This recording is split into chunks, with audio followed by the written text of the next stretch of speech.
Salut à tous, c'est le Delta Sport, heureux de vous retrouver. Le programme de l'épisode 20 de ce soir, c'est tout de suite avec le sommaire. Et au sommaire, ce soir du basket de la Pro A, le BCM affronté Chalon dans une drôle d'ambiance avec l'affaire Yacouba Diawara. On reviendra également sur la rencontre entre Calais et l'UBJS en N2 de basket. Du côté du handball, derby également pour l'USG qui se déplaçait à Dunkerque, rencontrer la réserve de l'USDK. On reviendra également sur le match de rugby qui opposait ce dimanche Gravelines à Valenciennes. Enfin, dans la page football, vous aurez droit à deux résumés de rencontres. Tout d'abord, la D2 féminine de Gravelines qui jouait face à Nancy. Et puis, la veille, c'était Lone Plage qui affrontait Maubeuge à domicile. Et on démarre donc avec l'événement du week-end, c'est du basket. Le BCM recevait Chalon sur fond d'affaires Yacouba Diawara, de match de carnaval et de retour de Ludovic Vati à Sportica. Retour justement sur une soirée pas comme les autres à Sportica. Le BCM recevait Chalon dans un contexte paradoxal entre le retour de Ludovic Vati, le match de carnaval et la mise à pied de Yacouba Diawara.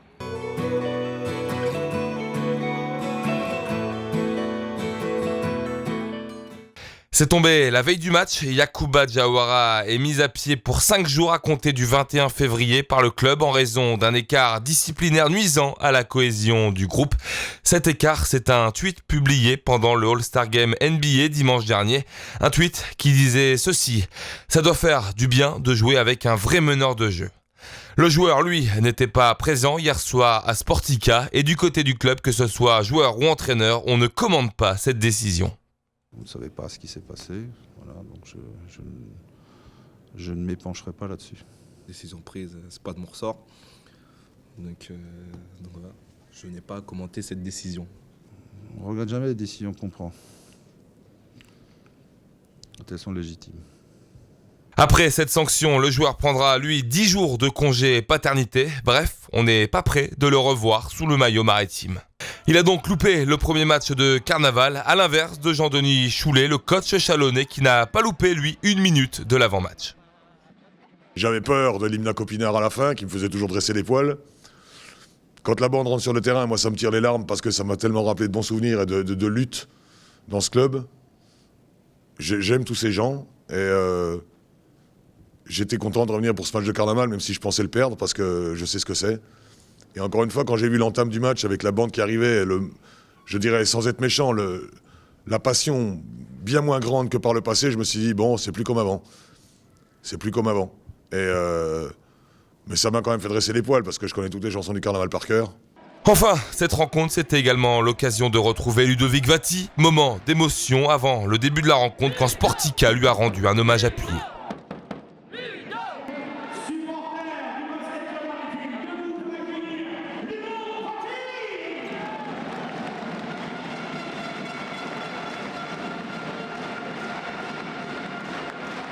Et l'ancien intérieur maritime a donc vu ses anciens partenaires offrir une fin de match à suspense. À 1 minute du buzzer final, 2 points séparés le BCM de Chalon.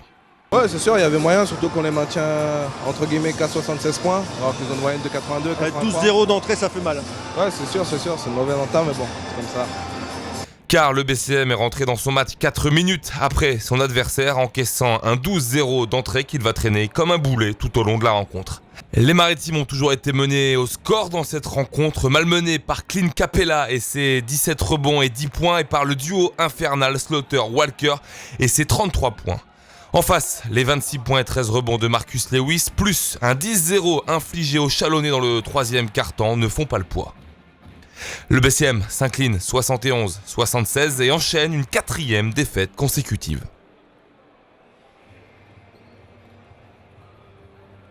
On passe tout de suite au résultat et classement de cette 20e journée de Pro A pour vous dire que Antibes a battu Le Mans 80-67. Le Paris-Levallois s'est également imposé face à Roanne 72-53. Lyon a étrié Dijon 85-65. Cholet-Bas Strasbourg 80-69. On l'a vu donc en image, de BCM est battu par Chalon 71-76. Le Havre bat Nanterre 68-62. Ce soir, lundi, Nancy-Orléans. Demain, mardi, Limoges-Pau. Ce week-end, pour gagner, il ne fallait pas avoir joué la Leaders Cup. Au classement, c'est Limoges qui est leader avec 13 victoires et un match de retard Strasbourg et Le Mans suivent également avec 13 victoires au compteur. Le 8e, c'est Chalon, 11 victoires. Le BCM de son côté est 13e du classement avec 7 victoires au compteur. Les Lanternes Rouges, pour l'instant, est relégable en Pro B. Ce sont Antibes et Le Havre avec 4 victoires. Les deux clubs qui pointent donc à 3 longueurs du BCM. On enchaîne, nous, avec le basket féminin. On va le voir en image. Il y avait un match en plein milieu de semaine pour le GBF et les Gravelinoises ne sont plus en Coupe Maritime puisque les filles de Stéphane Dupas se sont fait battre par Lone Plage sur le score de 74-72. Un match qui comptait quasiment pour du beurre pour les Gravelinoises parce qu'on s'en doute, l'essentiel est ailleurs pour les Gravelinoises avec cette course à la montée en N3 qui bat son plein en pré-national. On va tout de suite écouter Stéphane Dubas, l'entraîneur maritime. Ils se sont bien battus les filles de Lone Plage, ils méritent leur victoire, il n'y a aucun souci. Mais après, moi j'ai fait tourner, on a géré, il n'y a pas de blessés. Surtout ne pas jouer dans un mois parce que dans un mois, on a des échéances bien plus importantes qu'une coupe maritime. Priorité N3 et rien que ça. Et on referme la page basket avec l'UBGS en N2 qui s'offrait un derby vendredi soir. C'était du côté de Calais. On voit le résumé de la rencontre avec notre confrère Frédéric Loy. C'est facile de dire ça après coup, mais tout de même, on a senti très tôt dans cette partie que ce ne serait pas pour eux ce soir-là. Yann Millois, le coach unioniste, nous l'a d'ailleurs confié après match. Je l'ai senti tout de suite à l'échauffement, mais gars n'y était pas. Pour nous, ce sentiment est né des premiers échanges entre ces deux équipes. Sur le terrain, une seule est présente, Calais. L'équipe de Christian Cléante est bien en place collectivement. L'UBGS, elle, est beaucoup trop tendre en défense. Calais facile, signe d'entrée, un 12-0. Il faut attendre 3 minutes 30 pour voir les unionistes débloquer enfin leur compteur. Mais le premier quart-temps reste catastrophique. L'UBGS a déjà perdu 6 ballons. Et ça ne va pas s'arranger, Calais enchaîne les paniers. L'écart grimpe encore jusqu'à atteindre 15 points, 49-34 à la pause. Quand vous arrivez à la mi-temps avec 15 points de retard et surtout une façon de jouer déplorable, on mérite une seule chose ce soir, c'est de perdre. Ça n'a pas été un grand match, sauf que l'équipe qui a gagné ce soir, c'est l'équipe qui avait le plus envie. L'envie, l'élément indispensable, surtout dans un derby où Calais était favori dans sa salle. Cet ingrédient, l'UBGS va le retrouver dans le troisième quart-temps en revenant au score. Au lieu de tuer le match, Calais baisse sa garde. Les unionistes en profitent pour recoller à 2 longueurs, 61-59 à 10 minutes du terme. Mais au moment de passer devant, leur adversaire, Calais, plus frais physiquement, remet la marche en avant, revient sur ses bases. Le petit lutin calaisien Rudy Picardo prend ses responsabilités. Les hommes de Christian Cléante se détachent une nouvelle fois. L'UBGS ne reviendra plus. Score final 79-68. Ça fait 1 partout. Calais, qui s'était incliné de 13 points à l'aller, a pris sa revanche. Ce qu'on voulait, c'était gagner absolument à domicile. Maintenant, on est encore, nous, malgré tout, même si c'est presque la fin de l'année, en train de chercher notre collectif parce qu'on n'a jamais été totalement au complet. Cette victoire fait vraiment plaisir. Allez, direction le handball maintenant. La N2, l'USG avait également droit à un derby déplacement du côté de Dunkerque pour y affronter la réserve de l'USDK. On le sait maintenant, l'USG est en roue libre jusqu'à la fin du championnat. Maintenu donc, petite surprise, pourquoi pas du côté de la salle de Weert. La réponse avec Michel Vière et Bernard Duda. C'est une équipe gravelinoise sans grosse pression, soulagée car assurée du maintien qui se déplaçait samedi après-midi pour le plus court déplacement de l'année au Stade de Flandre pour y affronter la réserve pro de l'USDK. Léo de Blonde était laissé au repos pour une tendinite au tendon d'Achille. L'USG ne partait donc pas favorite face aux jeunes pousses dunkerquoises composées essentiellement de joueurs de moins de 20 ans. Le match débute sur un rythme pépère avec une succession d'égalités. Une accélération des locaux permet aux Dunkerquois de prendre un petit ascendant, 18 au quart d'heure de jeu. Une avance que l'USDK fait fructifier à la pause, 18-13. À la reprise, peu de changements, tout le monde semble se contenter de la tournure des événements. 20-14, Romain Broders, Jérémy Lagouche et Fabien Lemâtre secouent le cocotier. Et l'USG reprend des couleurs, revient dans le match, 26-25 à moins de 10 minutes du terme. Malheureusement pour Gravelines, c'est un ancien des leurs qui canarde la maison gravelinoise, Florian Billan, qui a fait ses premiers pas de handballeur au Pont-de-Pierre et qui parfait aujourd'hui sa formation à l'USDK. Eh bien, Florian scelle le score du match, 29-26. Bon match de hand, sans grande pression de part et d'autre. Ceci expliquant sans doute cela. On écoute le coach David Darras. Donc on a perdu 29-26. Bon, c'est ce qui est dommage, c'est qu'on loupe carrément notre première mi-temps. On perd 18-13 sur nos erreurs à nous, on ne replie pas, on prend des contre-attaques, l'outrou se fait à la mi-temps. En deuxième mi-temps, on revient bien et bon, après on savait qu'on serait un peu limité en attaque, sans gaucher, vu la blessure de Léo. Après, bon, Romain a fait son job même en étant blessé. Donc, mais bon, après, Dunkerque est quand même deuxième. Je trouve dans l'ensemble qu'on a fait une plus belle deuxième mi-temps. On aurait fait les deux comme ça, il y a peut-être possibilité de faire quelque chose. Et on envoie tout de suite les résultats et classements de cette nouvelle journée de N2 avec Michel Via. Dans les autres résultats de cette poule 3 de National 2, a signalé la victoire de Savigny à Torcy 31-22. Amiens n'a pas fait de détail face à Ronchin 31-19 pour le stade Mélantois. Dunkerque donc a battu l'USG. Billy Montigny se fait torpiller chez lui par Hasbrook, 33 pour Hasbrook, 23 pour Billy. La surprise, eh bien, elle nous vient d'Ivry, où le stade Valéry-Quay a mordu la poussière. Victoire d'Ivry 34-31. Et enfin, décidément, Morsan n'y arrive pas. Défaite à la maison face à Chaville, 25-23. Au classement, malgré sa défaite, le stade Valéry-Quay reste aux commandes de la poule 3. Derrière, eh bien, ça revient fort. Dunkerque et Hasbrook ne pointent plus maintenant qu'à une seule longueur. Gravelines est 6e, Billy et Morsan ferment la marche. Allez, on poursuit l'émission avec une belle initiative. On va le voir tout de suite en image. Ça nous vient de Gravelines Triathlon qui a organisé un ramassage des déchets ce samedi. Tout ça à une semaine du trail nocturne de Gravelines qui se déroulera le 1er mars prochain. Eh bien, les bénévoles du club, ils étaient 35 à participer à l'opération. Se sont armés de gants et de sacs poubelles pour ramasser tous les déchets qui étaient à proximité des lieux empruntés par les coureurs samedi prochain. Belle initiative donc organisée par Gravelines Triathlon. Rendez-vous donc samedi à partir de 17h pour suivre la seconde édition du trail nocturne de Gravelines. Guillaume Edman, lui, sera ici même en studio à Delta pour rencontrer Michel Via. Ce sera jeudi dans le Delta Sport Agenda. On l'écoute d'ailleurs, Guillaume Edman au micro de Cédric Alloy. Ça montre un petit peu l'engagement des bénévoles et du comité d'organisation pour réaliser une belle course, des beaux parcours et voilà, ça on y accorde beaucoup d'importance. C'est efficace et puis pour les coureurs ce sera plus sympathique que le jour du trail de ne pas se prendre les pieds dans des débris, des filets, des sacs plastiques et le décor sera d'autant plus sympathique. Et direction le rugby, maintenant on a été prendre des nouvelles du RCM, résumé de la rencontre RCM Valenciennes. Et opposé au 4e du championnat, le RCM a bien failli remporter sa première victoire de la saison. Mené 12-0 par Valenciennes à la mi-temps, les Racing Men ont tout tenté en deuxième pour revenir plus frais physiquement que leur adversaire du jour. Ils inscrivent un essai transformé, mais on s'arrêtera là malheureusement pour le RCM. Défaite 12-7, la 11e en 11 matchs. Valenciennes a bien occupé le terrain avec un jeu au pied. Donc en deuxième mi-temps, on a pu faire la même chose, aller jouer un peu plus dans leur camp, ce qui nous a permis de nous rapprocher de la ligne et leur mettre un peu plus la pression. Et on n'a pas su concrétiser plus d'un essai, c'est dommage. On est tombé sur une équipe avec un peu plus d'expérience que nous, qui a réussi à ralentir nos ballons, à pourrir un petit peu, faire quelques petits coups de vis. Donc ça a été dur. On n'a pas démérité, on va buter 3-4 fois 2-3 mètres de la ligne.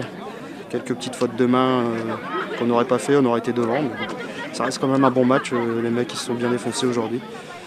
Allez, on ouvre la page football dans le Delta Sport maintenant. Tout d'abord, la D2 féminine avec Gravelines. Ça va mal pour les Gravelinoises qui vivent une saison en enfer qui s'est confirmée face à Nancy ce dimanche. Le match entre l'USG et Nancy a viré au cauchemar hier en championnat pour les Gravelinoises.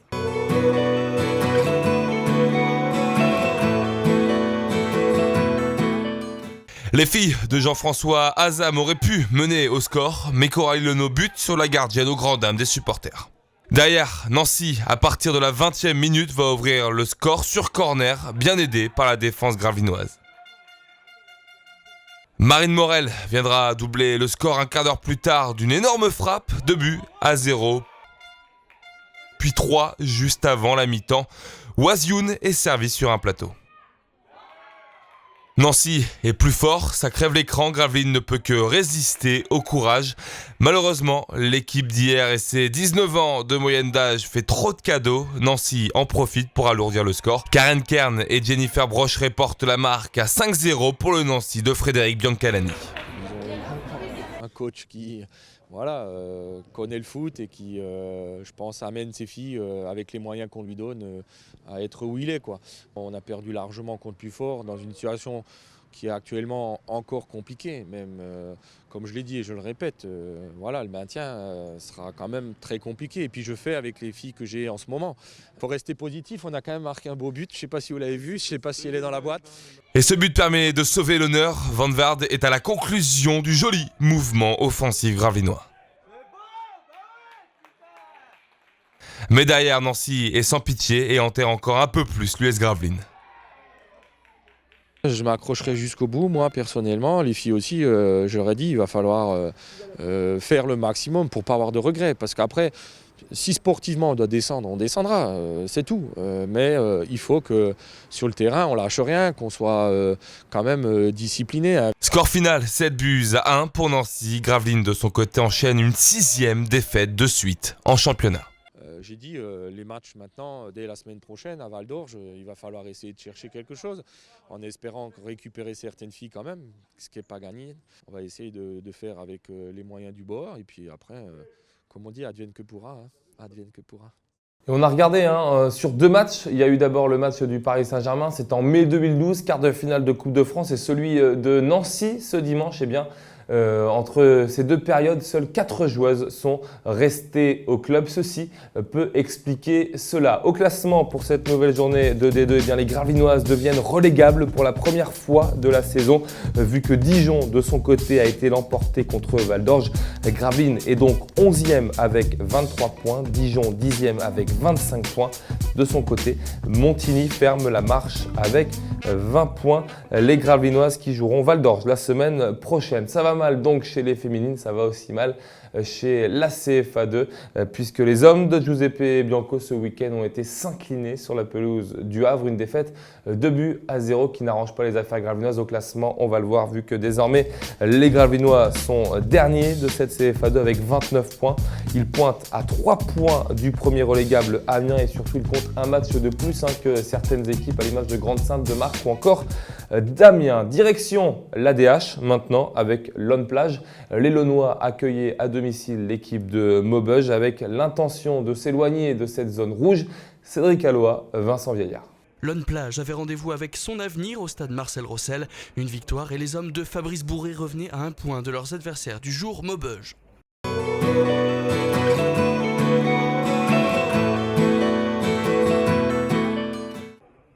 Conscients de l'enjeu, ce sont les Launois qui attaquent les premiers. Centre tendu devant les buts par Kevin Auchard, mais Kevin Lapouge est trop loin pour récupérer le ballon. La défense aussi fait bloc, à l'image de ce dégagement des 2 points d'Alexis Dumont. La première chaude alerte, elle est pour Plaisier, coup franc à 25 mètres, bien détourné en corner par le gardien launois. Un deuxième sauvetage sur sa ligne à mettre au profit de Jacques Desmet sur ce corner. 34e minute de jeu, premier changement du côté launois. Fabrice Bourré fait entrer Alpha Barry. Un choix payant puisque l'ancien Dunkerquois de 22 ans n'a besoin que d'une seule minute pour ouvrir le score après un bon travail de Gaëtan Varmel.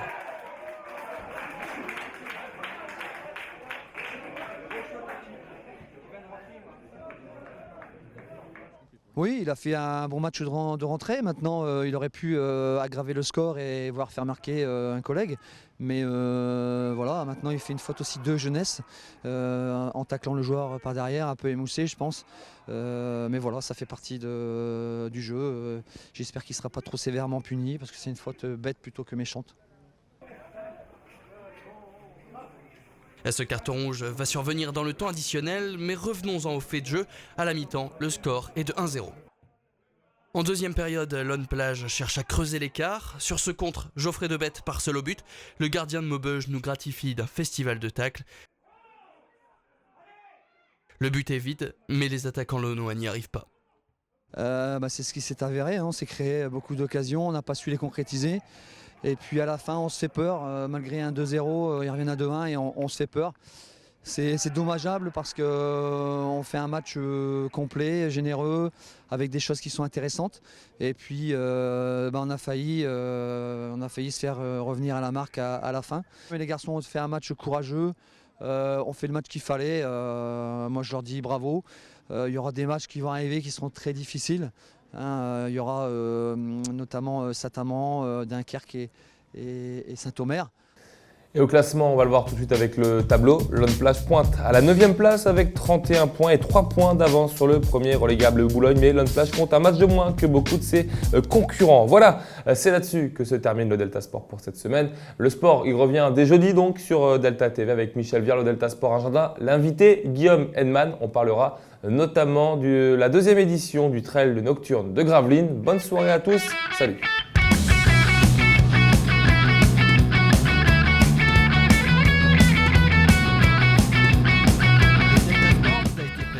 Votre coiffure Sportica. Votre coiffeur pour hommes, femmes et enfants, ouvert du mardi au samedi non-stop de 9h à 19h. Votre coiffure Sportica, 03 28 65 39 37.